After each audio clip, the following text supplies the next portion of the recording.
of the Christ candle.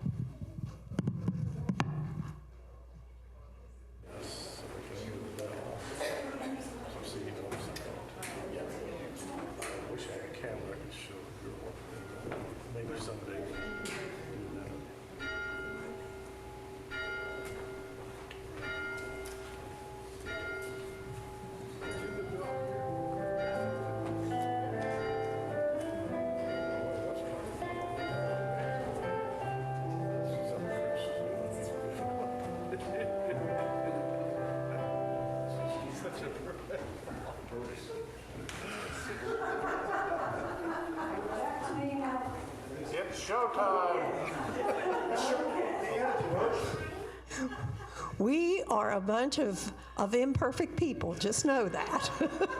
And all is well. So we do light the candle and we ring the bell to remind us of the divinity that dwells in each and every one of us. And you'll find our opening statement on the inside of the bulletin. Repeat that with me together.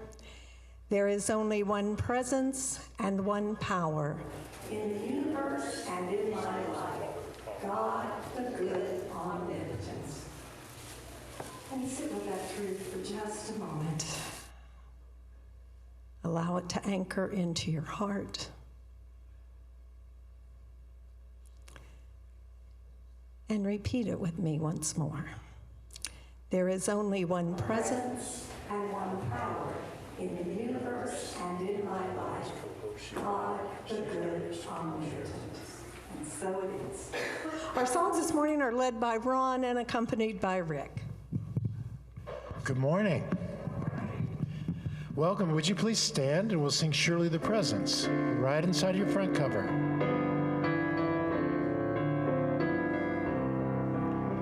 Surely the presence of our God is in this place. I can feel His mighty power and His grace. I can hear the brush of angels' wings. I see glory on His face. Surely the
Oh, we're so glad to have everyone here with us today, sharing their energy.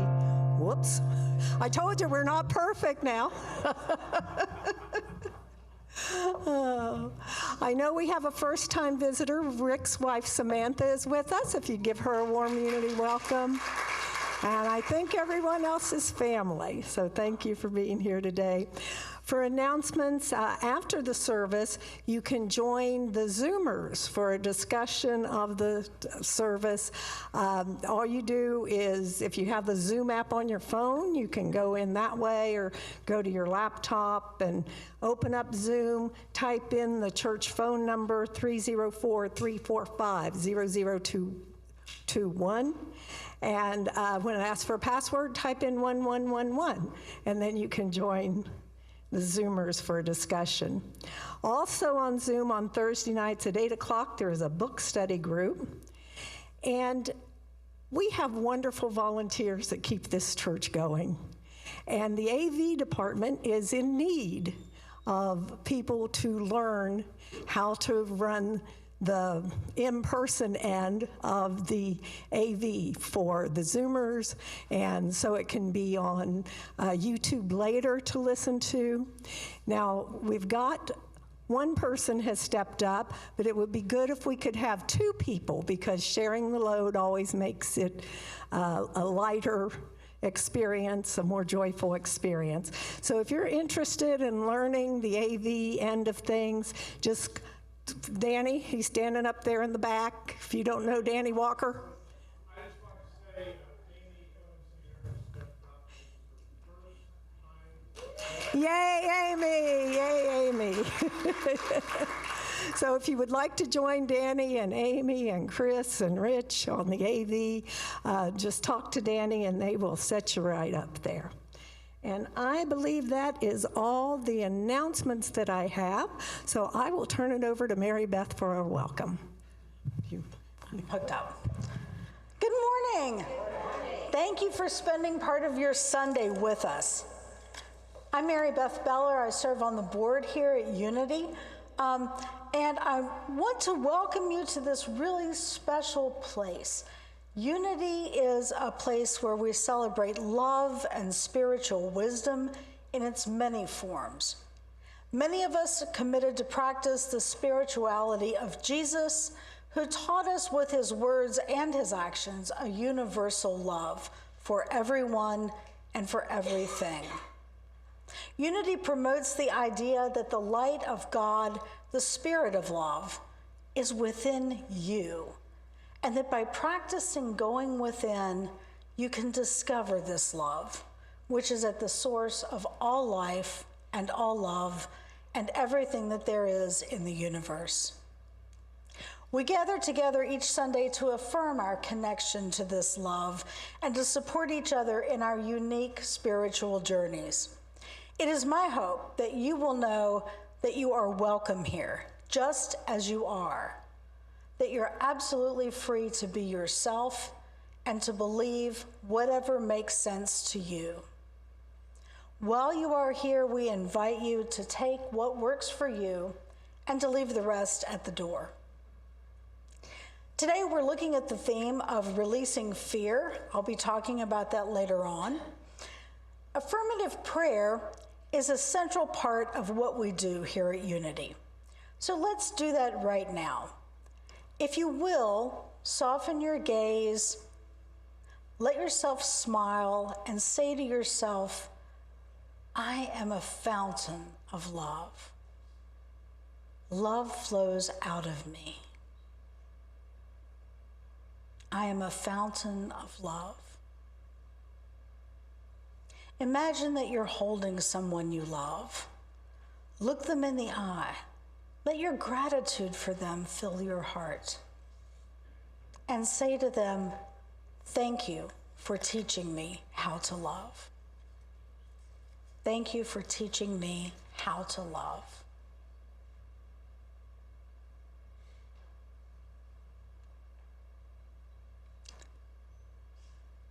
And if you will, stand if you are able, and hug somebody close to you or someone who's sitting alone, and thank them for sharing this Sunday with you.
Are you serious?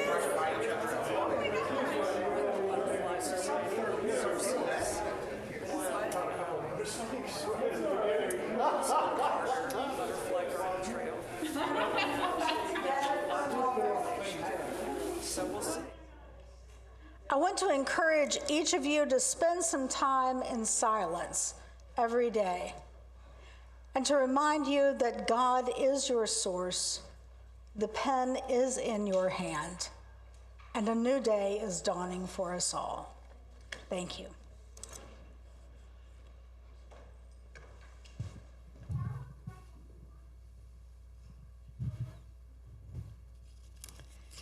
Now, if you would just prepare for meditation. You might want to get comfortable. Take a deep breath. You may want to close your eyes or soften your gaze. Breathe in fully and deeply. Breathe in peace. And as you exhale, let go of any angst or concern. Breathe in joy. And with a big exhale, release any fear. Deeply now, breathe in love. And as you exhale fully, let go of anything unlike love.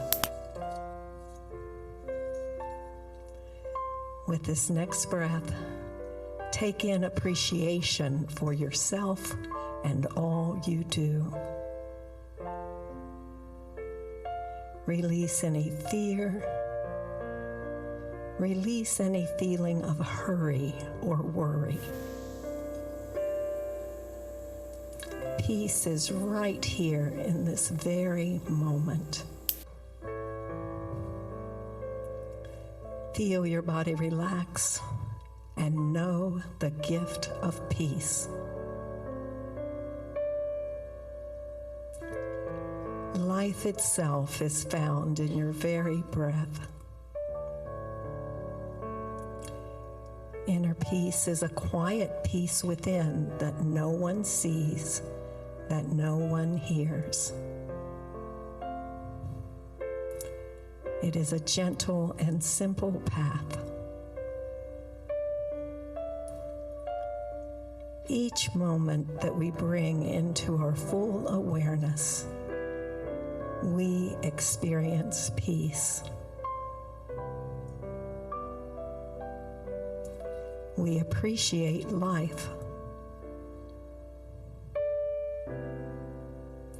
Find quiet moments, noticing, appreciating, allowing life to be vivid and joyful, or tranquil and serene. fully embracing this moment brings peace. In these moments of focused awareness, you choose to see life and its many mysteries through the eyes of love. Through these simple and quiet moments, you find the peace you seek. At any time, wherever you happen to be, you can experience inner peace. Just notice the breath, smile, and know that you have found the gift of peace on earth in the midst of it all. And so it is. Amen.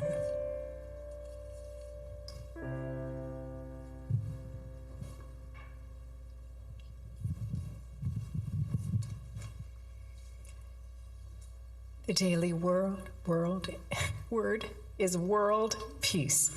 World.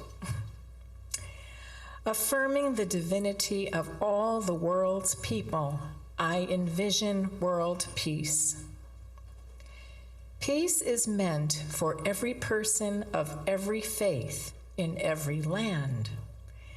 Today I look beyond the news of the world, reports of strife and conflict, even the agitation and unforgiveness in my own heart, and find the peace of God.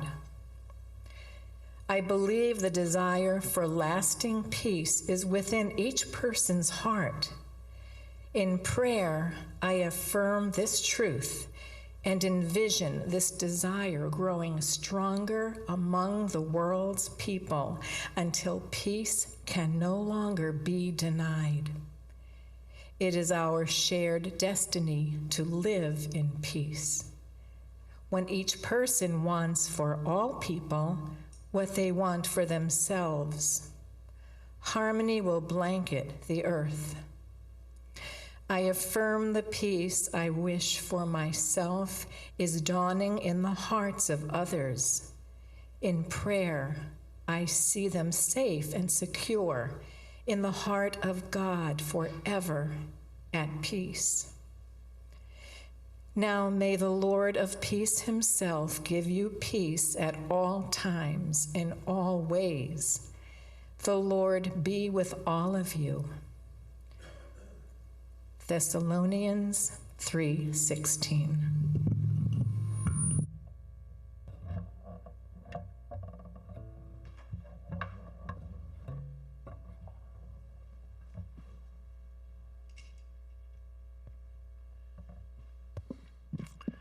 I swear I didn't know what the daily word was going to be today when I chose this song.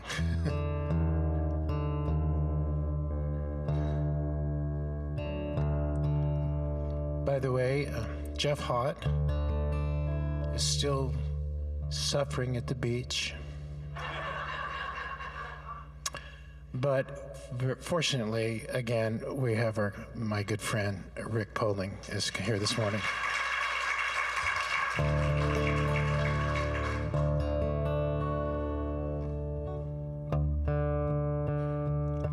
This is a song by Peter Mayer.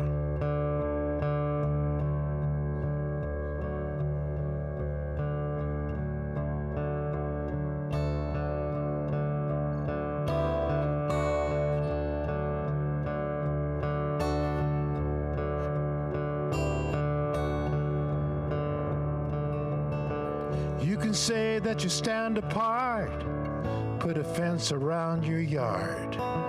You can build a tall rampart and guard it with a gun.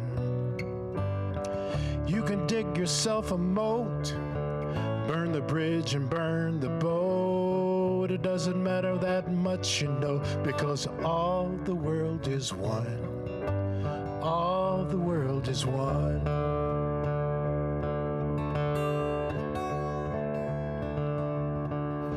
can march in a big parade every Independence Day.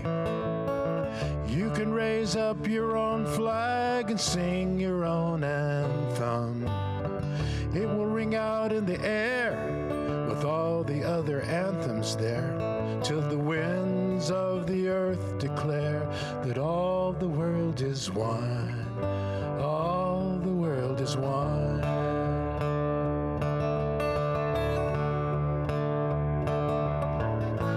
Go ask Buddha when he's sitting under a tree. Ask Walt Whitman when he's staring out at the sea. Ask Alan Shepard when he's standing on the moon, staring at that pearl of blue.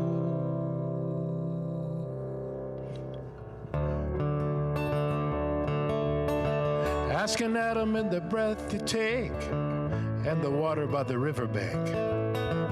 Ask a strand of DNA is written in your blood.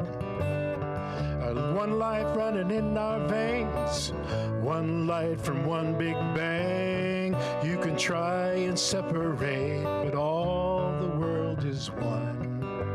All the world is one.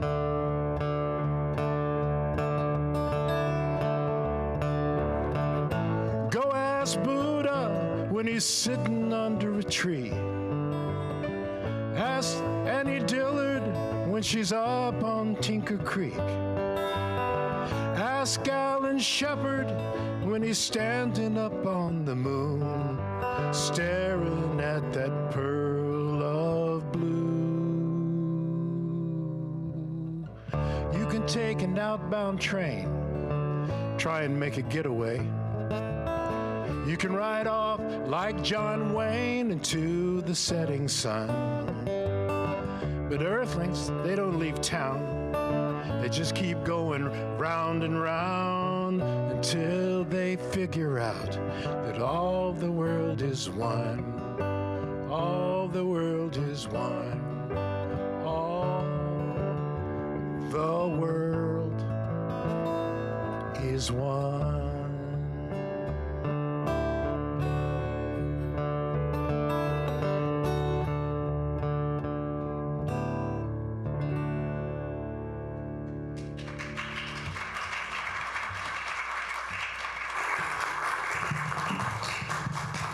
Thank you, thank you. Whew, even in our imperfections, as we celebrate those and we celebrate our diversity, we have synchronicities like that perfect song for today that shows itself and shows us the real meaning of this world. And I am so pleased today to introduce our speaker, Marybeth Beller. As she mentioned earlier, she is on the board here. She is also a professor at Marshall University. She is a mother of a very talented daughter who is that show still going on? Is there one more performance?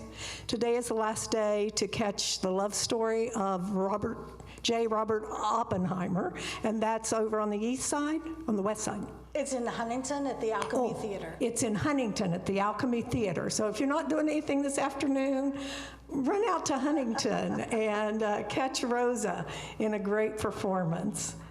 And today, Marybeth is going to be talking to us about releasing fear, and I'm sure this is going to be amazing because she always is. So join me in welcoming Marybeth Beller.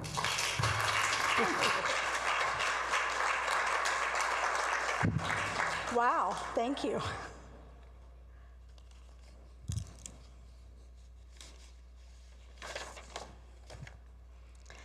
I turned 59 in May of this year. I've been waiting for this age for a really long time, and I find great comfort in it. Because if I live until November and I lose my job, I can still access my 401k. I've been looking forward to this forever, and I was so relieved when my birthday actually came this year. But here's the rub. I don't stand any real chance of losing my job this year. I don't think. And even if I did, I've got transferable skills.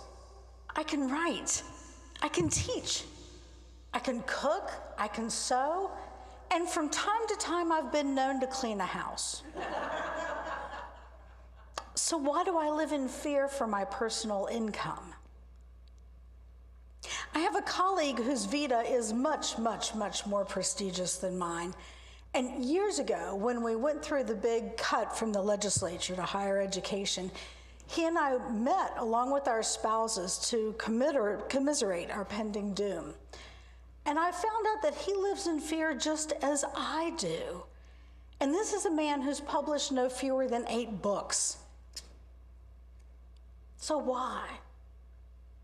I've been giving this thought of fear a great deal of thought for a long time now, and I think that many of us live in fear and that we act coming from a place of fear in many ways. Some of these fears are intrinsic. They're internally generated and they're related to our personal well-being. But others are externally generated. They're social. They're related to our need to be with other people. There is, of course, crossover. Intrinsic fears include a fear of pain, a fear of death, fear of being physically insecure, and a fear of the unknown. These fears aren't necessarily based on strange imaginings as mine are. Our bodies do break down and they cause us pain. And we will at some point die. We can work to mitigate pain through physical therapy, yoga, mental practices of shifting the balance of pain, and, if you can find them, good pain meds. Death is going to come, but we need to be vigilant not to lose the opportunities we have because of that fear. Get out there, try new things. The fear of being physically insecure manifests itself in some really unhealthy ways. It can lead to paranoid thinking that any stranger who comes close to you wants to hurt you, or that you're very vulnerable to having your own personal property stolen. This is one of my irrational fears, so if you suffer from it, I get it. I keep an alarm on our house, and I put it on and lock all the doors every single time I go upstairs. But the domestic violence that I fled was over 35 years ago, and my ex-husband lives in Germany. I don't think he's flying over at this point to hurt me. So it's irrational. And I feel a peace I've truly never known since my friend Paul put a privacy fence around our backyard with secure locks at the gates. I sit out there alone for hours at night. I read until it's too dark, and then I look around. I look up at the sky through the leaves, and I just drink in the peace. It's marvelous. All of this, even though that in the 33 years Jerry Beller and I have had that house, no one has taken a single thing except for a tablecloth. And that was on the front porch, not the backyard. Go figure.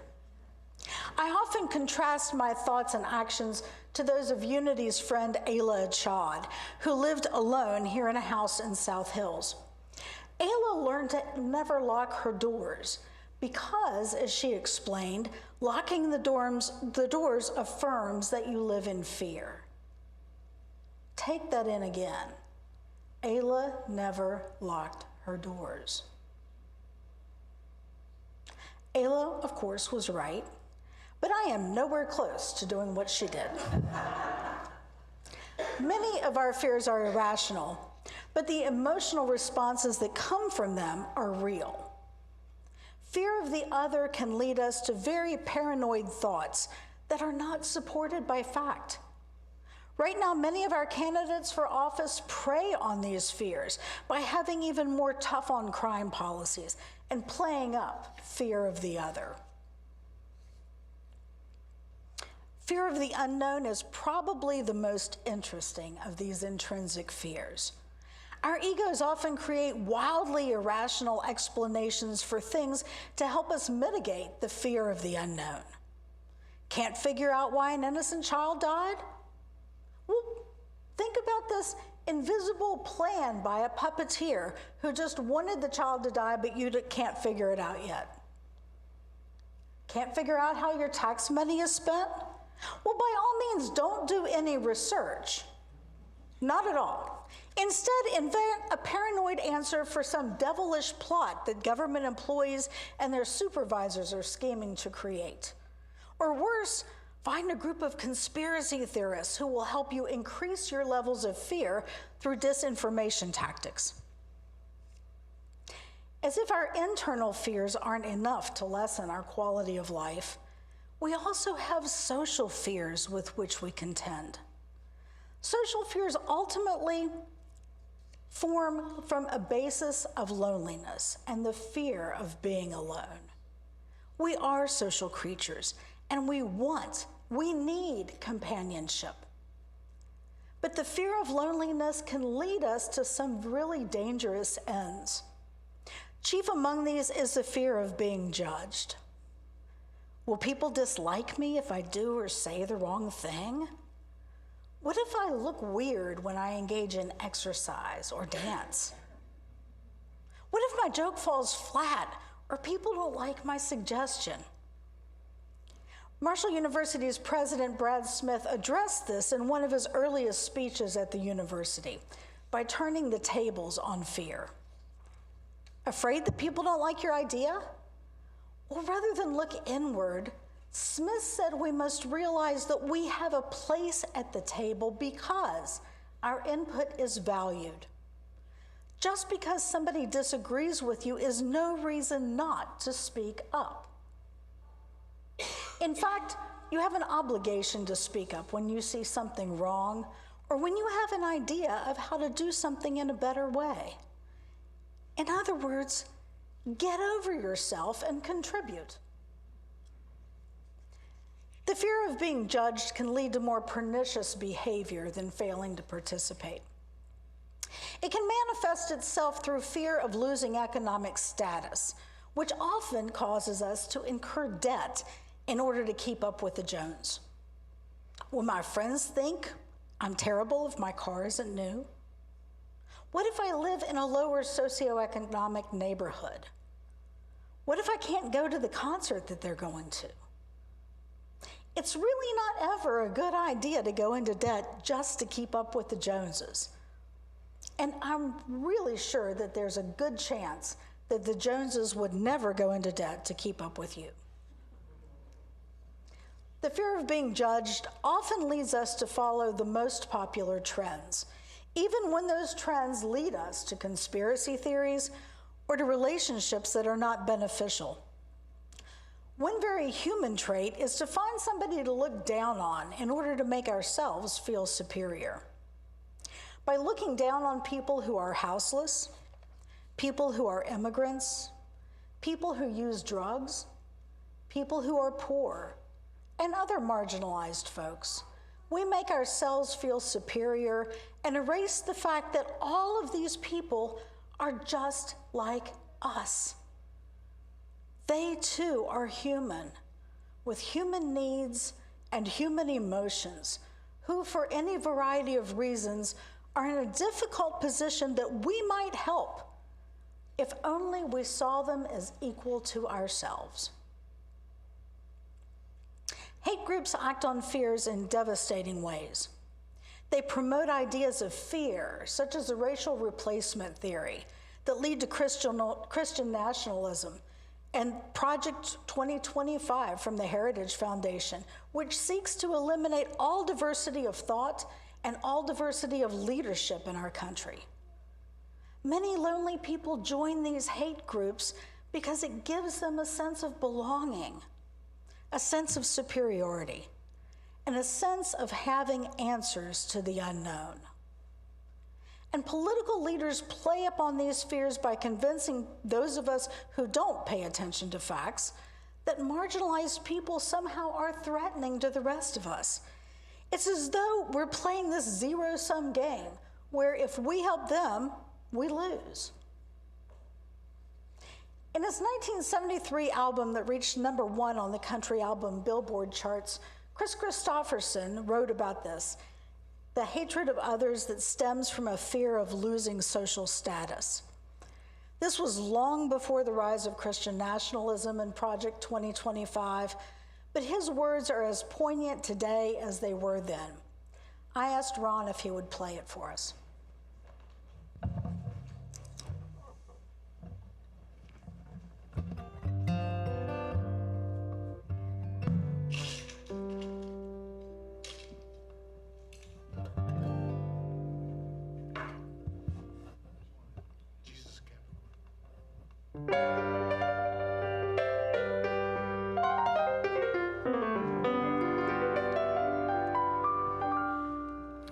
Jesus was a Capricorn. He ate organic food. He believed in love and peace, and he never wore no shoes. Long hair, beard, and sandals, and a funky bunch of friends. Reckon we just nail him up if he come down again. 'Cause everybody gotta have somebody to look down on, prove they can be better than any time they please. Or someone doing something dirty, decent folks can frown on. You can't find nobody else, then help yourself to me. Come on, Rick.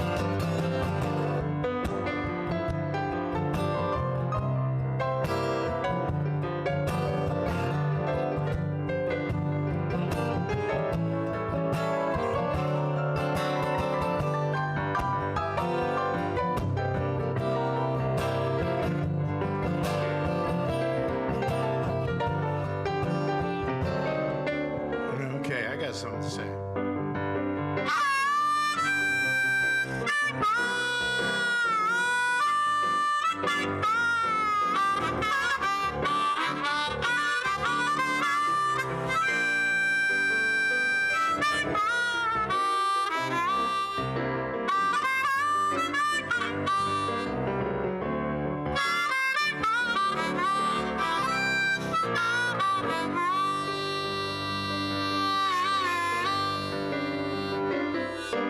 We got eggheads cursing, rednecks cussing, hippies for their hair.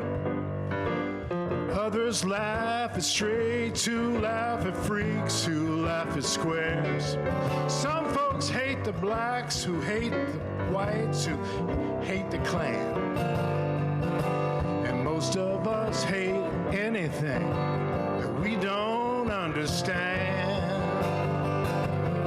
'Cause everybody's gotta have somebody to look down on, prove they can be better than any time they please. Someone doing something dirty, decent folks can frown on. If you can't find nobody else, then help yourself to me. You can't find anybody else, just help yourself to me.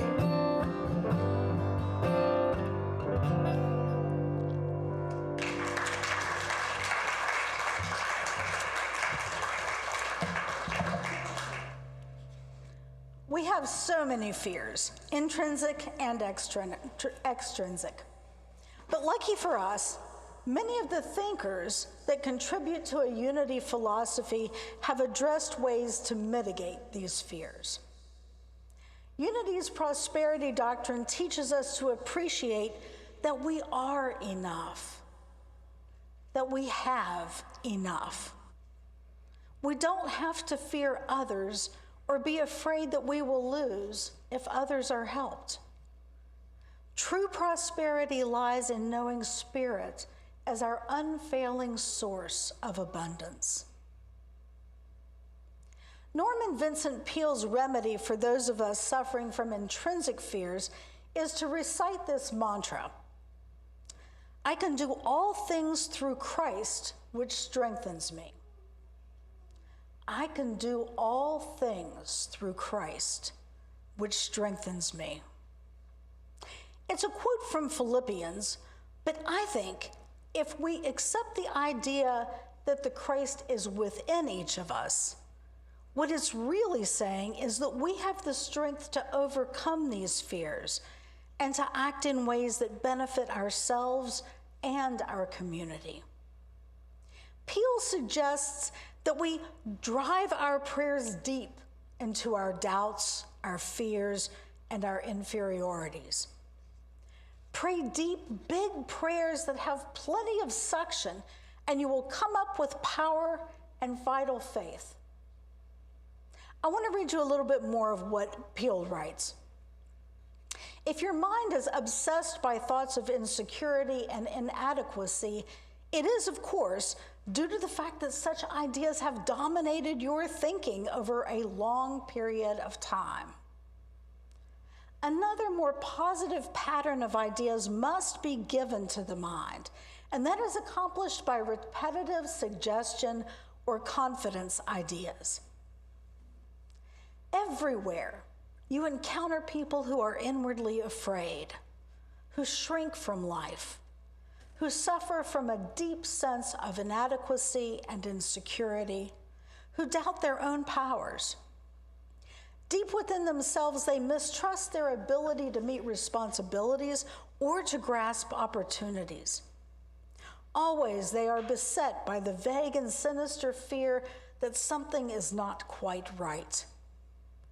They do not believe that they have it in them to be what they want to be.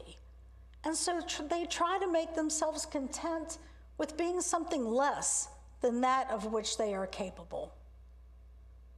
Thousands and thousands go crawling on life through their hands and knees, defeated and afraid. And in most cases, such frustration of power is unnecessary. The blows of life, the accumulation of difficulties, and the multiplication of problems tend to sap energy and leave you spent and discouraged. In such a condition, the true status of your power is often obscured, and a person yields to discouragement that is not justified by the facts. It is vitally essential to reappraise your personality assets. When done in an attitude of reasonableness, this evaluation will convince you that you are less defeated than you think you are. The same is echoed by Emily Cady in her book, Lessons in Truth. She writes, "Be still, meditate, fill your mind with affirmative thoughts." Michelle Washington is a Unity minister whose article addressing fear is currently on the Unity website. She writes that rather than spending time with negative thoughts of worst possible scenarios, we should lean into the understanding that we're meant to live in joy and wholeness. Standing in this truth, she says, will strengthen us to minimize our fears and to live fully to our benefit and the benefit of our communities. Learning to live and act without fear might even result in us mirroring actions of our heroes, those who risk adverse consequences in order to do what is morally or ethically correct. I want you to think back to one of the last scenes of The Wizard of Oz. It's been a while, I bet, since you saw the movie. Think back to one of those last scenes in which Dorothy, having killed the Wicked Witch of the West and taken the ruby slippers for herself, now stands in front of the good witch Glinda and asks her how to get back home to Kansas. Glinda tells Dorothy to simply click her heels 3 times and repeat a mantra, at which Dorothy, aghast, realizes that she's been waiting for a solution she already had. I think we can use this ourselves to rid ourselves of the anxieties of fear and the terrible actions we engage in an effort to cope with those fears. Let us work to eliminate fear and the hate that it manifests toward others. For in the end, the good witch Glinda says to Dorothy, "You've always had the power, my dear. You just had to learn it for yourself." Thank you.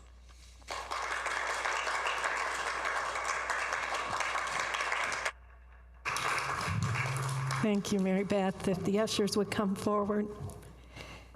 We are a tithing church. That means that 10% of everything we take in goes out to bless others. And this month, our tithe is going to Unity Worldwide Ministries. Now, you'll find the offering blessing on the inside of your bulletin, and repeat that with me together. Divine love, moving in and through me, blesses and multiplies all that I have, all that I give, and all that I receive. I give in love, I trust God, and I am grateful.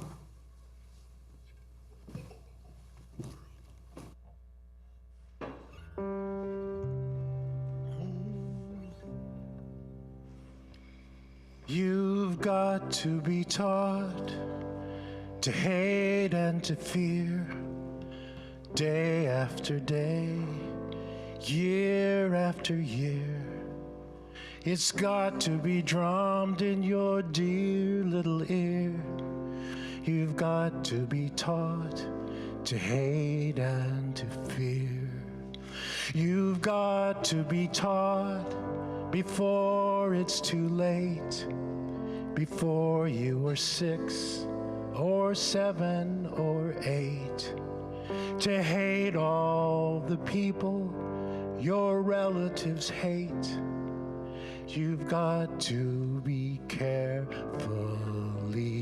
taught.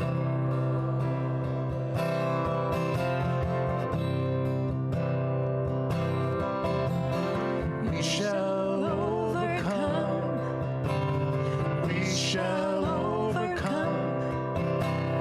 We shall overcome someday. Deep in my heart, I do believe that we shall overcome someday. Now we'll walk hand in hand. We'll walk hand in hand. We'll walk hand in hand someday. Oh, deep in my heart, I do believe that we'll walk hand in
The truth shall make us free. Truth shall make us The free. truth shall make us free. Truth shall make us free. Truth shall make us free someday. Oh, deep in my heart, I do believe the truth shall make us free someday. Here we go. We shall overcome. We shall overcome. We shall overcome someday. Deep in my heart, I do believe that we shall overcome someday.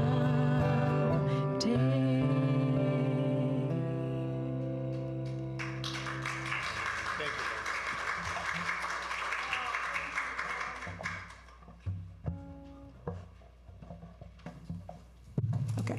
Thank you, Ron, Rick, and Nancy Lynn.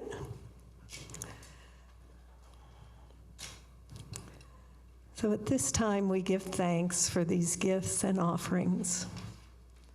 Our hearts are full of gratitude for messages that remind us that we can release fear as we go within and find the divine love that dwells there. As we allow that to grow and flourish, we are indeed blessed.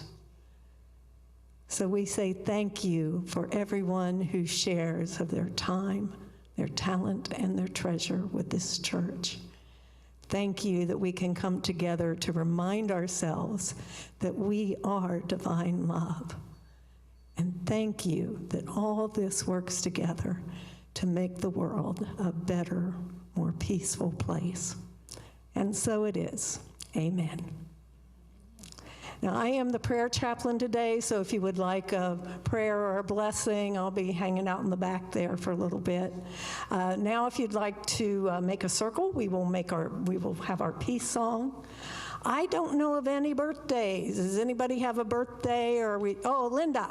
Mark's Wednesday. Say again? Linda is Wednesday. Stephen is, Stephen and Mark's is today. Mark is today.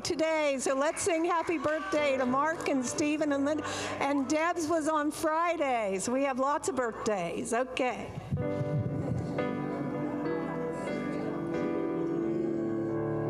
Happy birthday to you. Happy birthday